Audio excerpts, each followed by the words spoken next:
ابھی ہم نے کراس کیا ہے بسم اللہ ہوٹل، اسلام آباد کی طرف ہمارا سفر جاری ہے۔ پورے راستے میں انتہائی دل فریب نظارے دیکھنے کو ملتے ہیں۔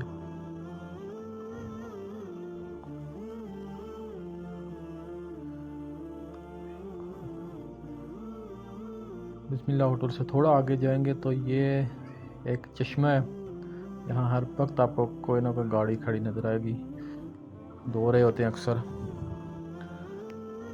اور یہاں سے تھوڑا آگے ہیں تو انتہائی مشکل ترین جگہ، اکثر سلائڈ رہتی ہے، کیچڑ آ گیا، یہاں سے بڑی مشکل سے گزرنے کا موقع ملا۔ سلپ کی وجہ سے اکثر ان جگہوں پہ گرنے کا خدشہ ہوتا ہے۔ یہ کافی عرصے سے اسی طرح سلائڈ ہے، بار بار بناتے ہیں مگر پھر ہو جاتی ہے۔ مشینیں یہاں اکثر کھڑی رہتی ہیں کہ رکنے کی صورت میں، یا کام بھی لگا رہتا ہے، کام وغیرہ کرتے رہتے ہیں۔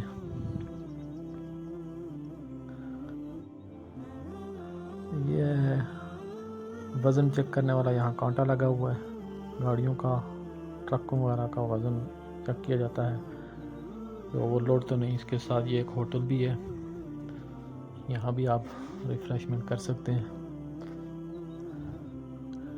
یہ آزاد پتن کے بالکل قریب ہم پہنچ چکے ہیں۔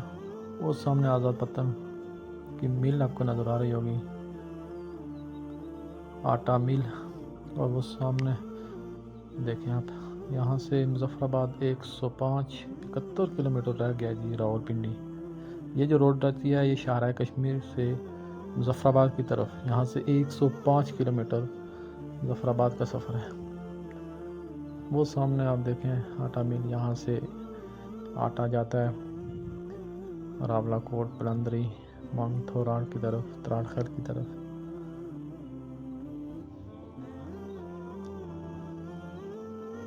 یہ ہم آزاد پتن کی حدود میں داخل ہو چکے ہیں۔ نیچے آپ کو دریا دکھاتے ہیں، یہاں بھی ایک ہوٹل بنایا گیا ہے، اور اس کے ساتھ ہی ڈار گلہ کے بعد یہ ہے جی ٹائر کی پنکچر شاپ، اگر پنچر وغیرہ ہو جائے تو یہاں سے آپ، وہ سامنے آپ آزاد پتن کا پل دیکھ سکتے ہیں۔ پل ہم نے کراس کر لیا، پل کراس کرنے کے بعد ہم نئی روڈ پہ آئے ہیں۔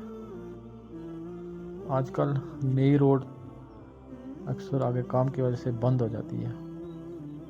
ہمیں موقع مل گیا ہے، جمعہ کا وقت ہے، ابھی ہم وہاں سے گزر کے آ جائیں گی، آگے ہیں، اور روڈ پھر اوپر سے بند ہو گئی ہے۔ ہمارے خوش قسمتی، ایک خوش قسمتی ہوئی، ایک بدقسمتی۔ خوش قسمتی تو ہمیں اوپر کی روڈ جمعے کی وجہ سے کھلی ہوئی ملی، اور بدقسمتی یہ ہوئی کہ ہم وہاں سے گزرتے ہی ہمارا بائک پنکچر ہو گیا۔ اب وہ سامنے اوپر ہمارا بائک پنکچر ہوا تھا۔ یہ نیچے والی روڈ دیکھیں آپ چل رہی ہے، اور یہاں ہم پنکچر لگوانے کے لیے کھڑے ہیں۔